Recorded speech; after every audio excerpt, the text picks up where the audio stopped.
$10,000 bedroom set. That is a thing that totally exists. And beyond that, I feel like typos are a thing that exists. I kind of feel like that's something that exists, right? I want to say he's right because it just feels like, of course. But we would have seen a celebrity taken down by this because we always get the accusations, right? Drake is having sex with underage. Well, you get all the accusations, Diddy and whatever the hell might have been going on with that, but we never really get the, here's PayPal me $1,000 a month for the rest of your life. I'm showing everybody this. That's what I worry about with online. I got a buddy who will only use a laptop that it's not in real service for anything else, and he's got a piece of duct tape over the front-facing camera. He's like a freak about it.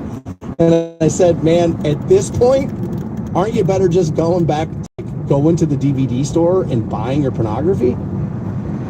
As a person who believes in physical media, and I do, I think it's better off when ownership, when I pay you, I have this, I control it. I like that better. That's what I want. We're not going back to it. I understand it. That's what I would want. But at that point, if we're that worried about it, you can buy physical media porn. It's all over the place. There's a store not that far from my house, for crying out loud. And so if you're worried about that, that is a way to offset. I think the more famous you are, the more you have to be worried about, online hackers and releasing data and this and that. But Aaron Rodgers trying to tell you he doesn't watch pornography. I'm sorry, I'm not sure I buy it. I know what guys are going to tell me. He's an NFL quarterback. They don't have to do it. It's like, guys, they're just human beings. They get lonely too. Or they get like, I don't want her in my bed, man. She's going to go on her blog and tell everybody. She's going on Barstool tomorrow and going to tell everybody, just give me Pornhub and I'll go to bed early. Like, they're just human beings. That's all, like I've said before, man. I've said before. The Packers quarterback, the Jets quarterback, that doesn't exist. Aaron Rodgers exists. The human being is real, not the vocation, not the person, not the career we think they are. The person is real. I do think you got to be worried about it the more famous you are. Luckily, I don't have to worry about that at all. But I do think that it's not necessarily them and trying to cancel you, but is your data being stolen and is your phone being hacked? And are you leaving yourself open to huge problems like that because of how much porn you're watching on your devices? The answer is clearly yes. Well, all of the impulse we ran through this a little earlier. I'll give you my win losses. You can grab that in the podcast, but we do know, let me see here, it's season Dallas at home, then week 2 on the road at Jacksonville, week 3 back home for the Giants. That feels like a trap game. Then you get 3 road games in a row there for week 4, week 5, week 6. That will be Raiders, Washington, Philly. If memory serves, I think I had you winning all 3 of those. That's lofty for any team to go on the road and win 3 games on the road. Teams do it, but it's not necessarily the easiest thing to do. And then it's back home for 3. Then it's, let me see here, Cincinnati, Baltimore, the Chargers. I cannot wait to see that Chargers game. I want to go to that game, as I think Justin Herbert's pretty good. A lot of NFL fans do not. You got Jim Harbaugh, now they're the coach. Is he going to finally get the Chargers over that hump of having a pretty good roster, and yet they just find a way to water down their own leg? Happens with them a lot. Interested to see if Harbaugh can make, maybe stop. Then weeks 13 and 14, you're on the road again first. Week 13 at Denver. That feels like a trap too. Then at the Steelers, week 14. I said this morning, I feel like the Browns beat the Steelers twice this year. Daniel texted in 330-450-625. It says, Sansbury, you're high this morning. I said, true, but I still think it happens. Absolutely. Then home for the Chiefs, week 15. You'll get boat raced. Week 16 on the road for the Bengals. Week 17, 10-11 wins. I don't think it's necessarily out of the question. I do think that they are a playoff caliber team. I think they may be able to find a way to get themselves in. It will be easier with 10 wins than it will be. I'm basing some of that on every year we see some teams regress and pull back. I don't think it'll be Houston. They had a pretty good offseason, and their quarterback looks like they're going to be pretty damn good. I mentioned them because, well, they beat you in the playoffs last year. Much like I said about the Cavs, you need to make sure you finish better in this playoffs this year than you did last year, and they did. We need to see progress. We need to see growth. But more than enough of them were hesitant about the Deshaun Watson acquisition. Some of those people were hesitant because of the off-the-field drama. Totally understand it and get it. Other people just thought, this guy's getting a little up there in the years. It's been a little while since he played that great, and we're investing how much money? And so we'll give it some time. Yeah, you got to let him get it worked out, and maybe knock some of that rust off. It's over. It's over. Now, I was being a little too optimistic about some of my views with Nick Chubb playing in more games than maybe he will. And again, people close to the situation tell you it's not going to necessarily be the first part of the season, at least bracing for that maybe. And I think it was Gary who told me that earlier, who reminded me of that. No, it was Dan Gartell, actually. Thanks for that. That's a good point. And I was being a little optimistic about that. Now, again, my view is assuming that Deshaun Watson plays most of the season. I don't know if he's a 17 game a year guy. If you can get 14 after what we've seen the last couple, I think you take it, right? I think you take it. I think that's why Jameis is here. It's a little bit of, you can kind of keep this situation closer together, ripping less pages out of the play when you go to Jameis versus Deshaun there. But this roster ain't, like, it's not. A little deeper at the diva position for my liking. You could be a little deeper at the wide receiver position, but let's see what Jerry Jeudy does. I mean, we'll see what we get here. It's been a little underwhelming thus far in Denver. We've seen plenty of athletes, not all, but plenty, give them a change of scenery, a new situation. Being happy where you are can depict things. I've been on multiple radio stations throughout my career. I've been blessed that I was at most of them for a decent period of time. I spent 10 years at 2 different radio stations. Well, it will be 10 years early part of next month. Thank you for that. There were a couple of stops I didn't love. Those stops were much shorter than where I was happy. Where I was happy, I was, wait for it, happy, relaxed, wanted to be where I was, willing to work with the people I was working with, saw the end result of hard work. And so creativity is fostered. Unhappy, miserable, don't want to be here, can't believe I did this to my life. Creativity is then choked a little bit, right? Creativity and playing ability can be similar in that regard.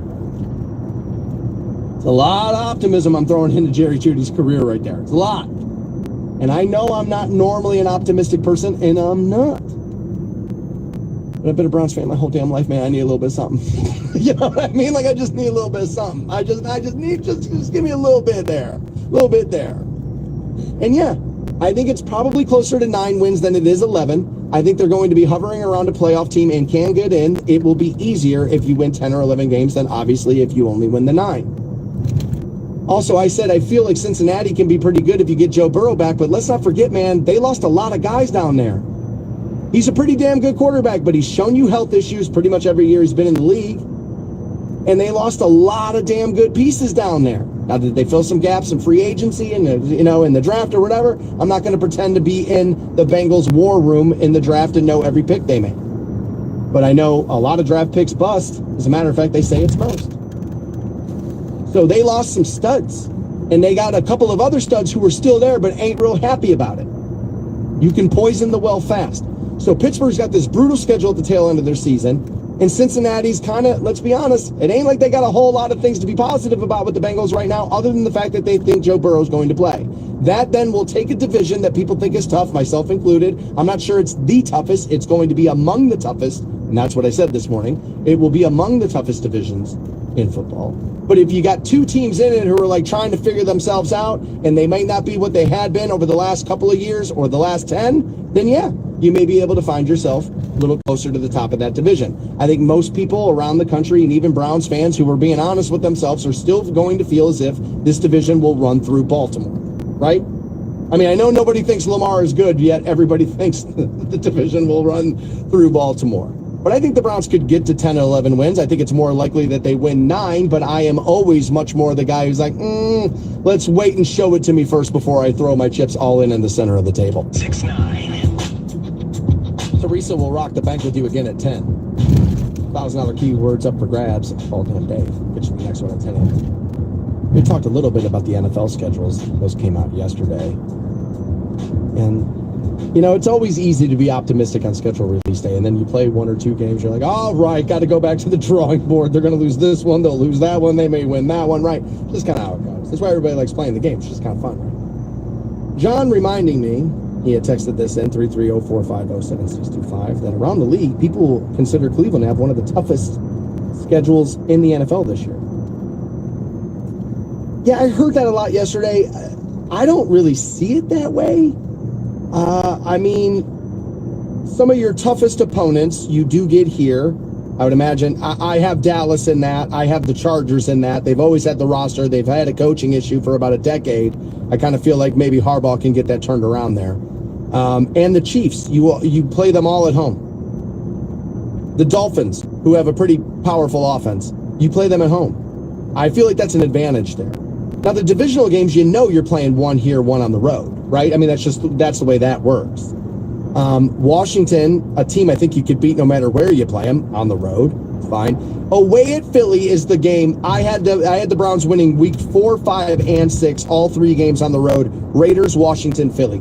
Philly being the third of those 3 and me having that win, that's the one that might have me looking real dumb. I'm okay with it. I'm okay using a little optimism this morning. And again, when I was doing this, mentally I kind of had Nick Chubb on the field all season. We don't. Also baked into my opinion is Deshaun Watson. See if that's what we get. It's been a little while since that's been a thing, as he's been dealing with some injuries, and you don't normally get healthier as you get older, right? Although Brady, LeBron, what the hell's going on with you guys, right? Yeah, it might be steroids. We don't have to go all crazy into that. So we talked a little bit of that. Also, why Aaron Rodgers does not look at online pornography. And we ran you through the revised bro code via Reddit this morning. That was mostly just show up, be a good friend to your dude as he's sitting on chicks, and, don't take her from him. I mean, it's pretty much a lot of that. A few of those things, I think it could have been condensed down. We also then, of course, ran you through the NFL schedule. And Dana White, did you hear this story? I thought this was actually a pretty cool story. If you weren't with us this morning, you can grab the pod shortly at WRK.com. But quickly, there was a streamer, and one of his big things is Prop God is his name. And his thing is, like, he just offers people money to do stuff, right? He offered a fast food worker El Pollo Loco, which you've never had it. Oh, dude, get to the West Coast and get it. It's so good. Anyway, he offered a drive-through worker there $100,000 to walk out on the job. The kid said, no, there's only 3 people here, and I don't want to leave them hanging. I couldn't believe that answer. Nuts. Now, you got to wonder if the kid knew he was being filmed and blah, blah, blah, and I don't, you know what I mean? I'm going to get this, or I'm going to get in trouble, or that. And he just said, the streamer says, hey, man, well, I'll give them some money, too, if you walk out. And he's like, nah, man, it just doesn't feel like the right thing to be doing. Dana White hears about it, gives the kid $15,000. Now, yes, he was offered 100 and only got the 15, but Dana didn't know him anything. He didn't know him a damn thing. Heard the story, kind of liked it, said, nah, I'll make sure you know what I mean? I'll give this kid some money. Here's what we've seen about Dana White. I'm going to bet in less than a year that kid's got a entry-level job with the UFC. Dana's one of those guys, man. If he's in, he's in. It's you and him until the end of the earth. There's plenty wrong with Dana, and there's a lot of things you can knock him on, but whether or not, dude, his friend group and how he rolls and how he does that, he's on the up and up on that. He is on the up and up on that. He's been very good to the guys he has signed and pumped a lot of money into their podcast. Those Nelk boys, a lot of that is Dana White's money, man. Like, a lot of that was Dana White's money. And Dana's just one of those guys, man. If he's in, he's in. And I'm willing to bet that kid's going to end up with a halfway decent job with Dana White and one of the companies that he's helping run. If you missed any of those conversations, pick up the pod shortly. That at WRTK.com. Aside from that, I'm done. Teresa will rock the bank with you at 10. Pass out another $1,000 keyword. Stay safe out there. Be good to one another. Meet me here tomorrow morning at 6 a.m. for Friday's program on Rock 106.9. Hopefully you have a great afternoon. Hopefully I run into you somewhere around town. Always love that sound, and prostate cancer hasn't changed that.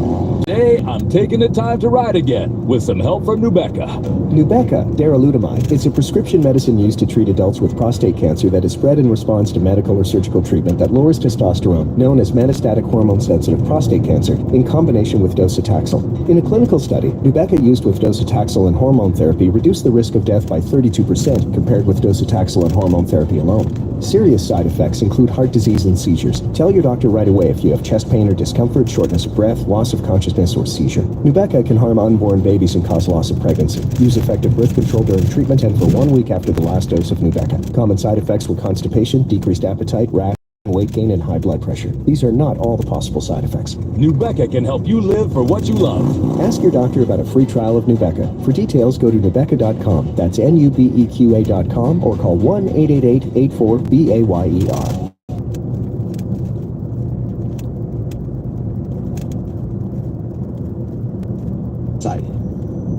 Again, Michael Jordan, I don't think won a playoff series till he was 25. For crying out loud. I mean, the revisionist history in this stuff is absolutely bonkers. And I think the woman's got a tough job. I really do. I mean, we think the Browns' quarterback job is hard. Why do we think that? Well, because there's been less than stellar football played by that team for, 30 years. Turning that franchise around, man, not going to be easy. Oof. I don't know, man. We'll see if Caleb Williams could go into Chicago and get it turned around. But nobody is looking at Caleb Williams like the NFL is on your shoulders. The league thinks or swims with you. Absolutely nobody. The NFL quarterback doesn't pan out, back to the drawing board, draft another one. The sport is fine.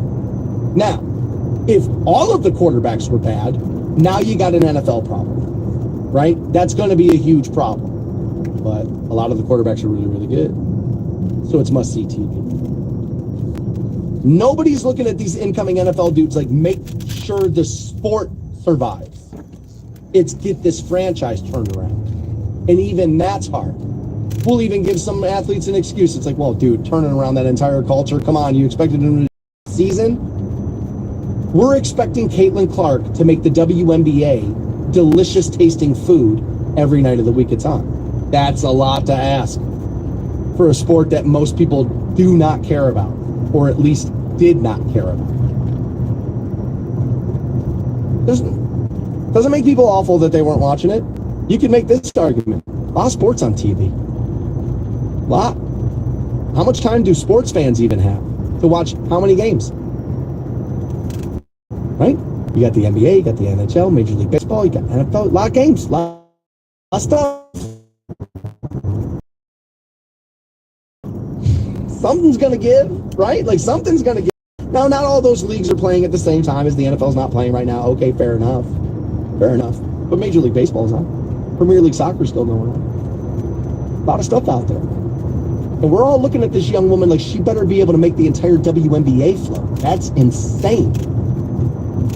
I mean, Magic and Bird get credited with saving the NBA a little bit because it was in a little bit of ratings trouble before that. And that rivalry, people don't even realize, man, I think it was the early 80s, the NBA Finals were tape delayed, for crying out loud. Like, they didn't even, and so here comes Magic, here comes Bird, and you kind of push that down the road, and it becomes a different thing. A lot of people say they rescued that league that was in a little bit of trouble. I could see that.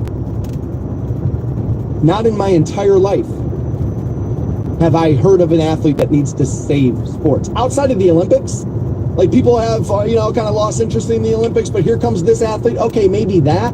Professional sports, I can't put my finger on anybody that we've looked at, like this young woman, like, you need to make sure everybody eats. Everything is about you being good at this. That's a lot of pressure, man. That's a tough job. I'm sorry, LeBron didn't have that. He didn't. He had to turn the Cavs around. Okay, fair. Not the NBA. They were worried about ratings dips after Mike, and after really Kobe with that, right? And kind of we needed to do that. Okay, that's fair. That's fair. But Steph Curry's won more titles in the LeBron era, right? I mean, so like at the end of the day, LeBron ain't saving the NBA. He's good for the ratings, absolutely. He is more important than most of their players, I'll grant you that. But we're already talking about how this Anthony kid from Minnesota, I always want to call Anthony Anderson because of the comedian. It's Anthony Edwards. We're already looking at him like he is next face to the league. LeBron's still playing. We're on LeBron watch. This thing, LeBron did not have the same struggle here. Asking this young lady to legitimize an entire sport is a completely different ask, man, and I'm not sure if she can't make that happen, that makes her a failure. I feel like that may be a little unfair. All right, so the Tom Brady roast feels like 10 years ago already now because of how fast everything turns over, but we're still getting more and more information leaking out about it. Yes, they were told, let's not mess with Robert Kraft, and then Jeff Ross went up and did it. Not surprising, as when you tell a comedian, don't do this, that's what they're going to do. They are children for a living. That's kind of what they are, right? We've heard Aaron Hernandez's, I don't know if she was just the fiance or the wife or what have you, but, there were a lot of, he's a murderer jokes that night. And she didn't love that. She was talking about how her kids have to grow up in a cruel world, to which I responded and said, no, I think the victims of his murders, I think it's their families that are realizing that they grew up in a cruel world. We're just saying mean words about a murderer. They're fair enough, but I don't think that means it's a cruel world. Tom Brady, however, didn't love what happened for his kids either. Again, I'll remind everybody that this roast was live. Most of them back in the day were not. They were taped and then edited down for television viewing pleasure. I bet Netflix will do that again next time moving forward to take out some of the performances that weren't so great. Looking at you, Kim K. Although she did all right for all the booing she got. Randy Moss was a little like, dude, we're powering through this at this point. Like, this is not what Randy does, right? But Tom Brady said, look, quote, I loved when the jokes were about me. I thought they were so fun. I didn't like the way it affected my kids. It's the hardest part, the bittersweet aspect of when you do something that you think is one way and then all of a sudden you realize I wouldn't do that again because of the way it affected my children. He's like, actually, the people I care most about in the world. It makes you in some ways a better parent going through it because sometimes you're naive and you don't know, or you get a little like, OS, he went on to say. A further quote here, quote, like I said, when I signed up for that, I love when people are making fun of me. I wanted to do the roast because of the guy's legendary roast comic, Jeff Ross, became somebody that I knew. You don't see the full picture all the time. I think that's a good lesson for me as a parent. I'm going to be a better parent as I go forward because of it. And at the same time, I'm happy everybody who was there had a lot of fun.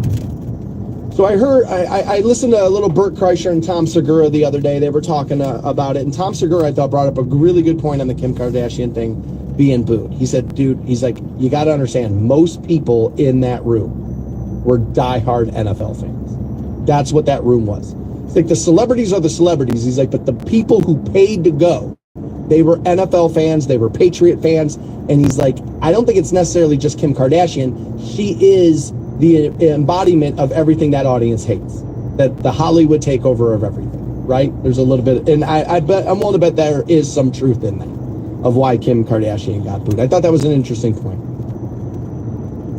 I can understand Brady being upset. So much of the jokes that night were about Giselle stepping outside of that marriage. They basically called her a hoe all night long. I mean, they did. And if that were your mother, you would hate that.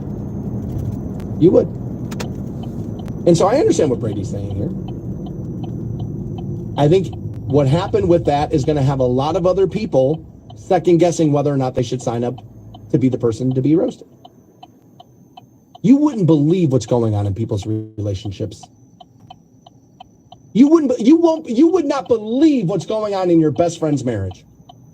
You think it's all this and all that, dude. There's jujitsu instructors, there's DMs, there's all kind of stuff going on in plenty of relationships, right? I don't think it's necessarily crazy for Tom to say, look, man, I didn't love the fact that my kids had to do it. Now, roasts, by design, are that. I'll take you back to a Comedy Central roast of Rob Lowe. Rob Lowe, for anybody that does not remember, slept with a 16-year-old. There was video of it. They had met in a bar. She was passing herself off as something other than 16 and the whole thing. They made jokes about how he banged a teenager all night long in that roast. All night long. His kids were there. Now, different ages of the kids, okay, whatever. What I'm saying is they edited that down, and that went out on TV. Ha ha ha! This guy slept with a teenager. Ha ha ha ha ha! Went out on the television. Like that's, I mean, a little bonkers, right? Like that's a little like, wait, what's happening there? So, it wasn't the first roast we've ever seen, is my point, right? He had to know some Giselle jokes were coming. Let's be honest, Tommy. That's almost why we did it a little bit, right? Because if I go after Giselle and I say the thing, I'm the bitter guy who got left for the jiu-jitsu instructor and this and that, but I'll get some of these comedian friends I got, and they'll just bench, Giselle over, apparently like everybody else has, and smack them cheeks a little bit on TV, and we'll embarrass her a little bit, and I'll get my little gift back here. Well, a little bit like that. And then after it happened, he went, all right, I forgot how brutal these people can be. Comics aren't trying to be nice. That's not what they're ever trying to do. They are trying to make you laugh at inappropriate things. That is the job description. That's literally the entry ticket to that profession. Be able to turn this subject matter on its head and make it funny. I said the day after the roast, that was my problem with Kevin Hart. Kevin Hart just looked at him and was like, "You bang that dude!" And like, that's not funny. That's just me. There's no joke in that. There's no clever line there. There's no creativity there. That's just Kevin not preparing for a huge job he's getting ready to do. That's all that was. Some of the other people on the dais had clever lines and clever ways to work that joke in. Like one of the comedians said this, agreeing to do that roast, that's the dumbest thing you've done since, hey babe, you should try jiu-jitsu. That's a funny line because it's kind of true. Just looking at the guy standing next to you and just saying, I'm just going to say F Tom a couple of times tonight because you're so famous. Oh, and by the way, she banged that guy. That's not clever. That's not creative. That was a world-class comedian making an ass out of himself and showing you that's how little preparation he put into what he was doing. Welcome back to the Stansbury Show. We're on Rock 106.9. Online at WRQK.com. We have been talking about the Tom Brady roast again because Tom Brady said, man, I didn't love what it did to my kids. And I would imagine your kids having to hear that their mom's a hoe for 3 hours ain't great. Right? Nobody ever wants to find that out about their mother. Well, you don't want that. I mean, obviously they're aware their parents aren't together and that dating other people is part of it. Although I think celebrities move on to the next relationship way too easy. In the public eye, it's like that's what your kids are going to get dragged for too. I noticed that, like, dude, he was linked to like 4 different women. She was linked to like 4 different men. Kim Kardashian was one of the women. It's like, dude, what do you think that's doing to your kid? You know what I mean? Like, granted, I don't think everything that got said on that stage that night was appropriate for a child's ears, right? I think that's part of that. But Brady said, look, I didn't mind when the jokes were about me. You know, when they affect the most important people in my life, I have a different view of that. And I think that's pretty standard. I think that's how most people would feel. Dude, razz me a little bit, dude, but don't make my kids have to duck their head in the sand. I don't think that's necessarily crazy for a person to think that. I don't think the next one of these you'll see will be live. I don't. I think a lot of people are going to be like, I want the edit button, my man. I kind of need that edit button. And I kind of was talking about it. I like Kevin Hart, right? But I felt like he wasn't very creative in that night. Now he's the host. It's a different job, right? But he literally just said, I'm just going to turn to you and say F Tom all night. And he did. And it was like, funny like twice. After that, it's like, kind of move forward. And like, he just kept saying, she slept with him, she slept with him, she slept with him. And to me, that's not a creative line. It's just you repeating a fact.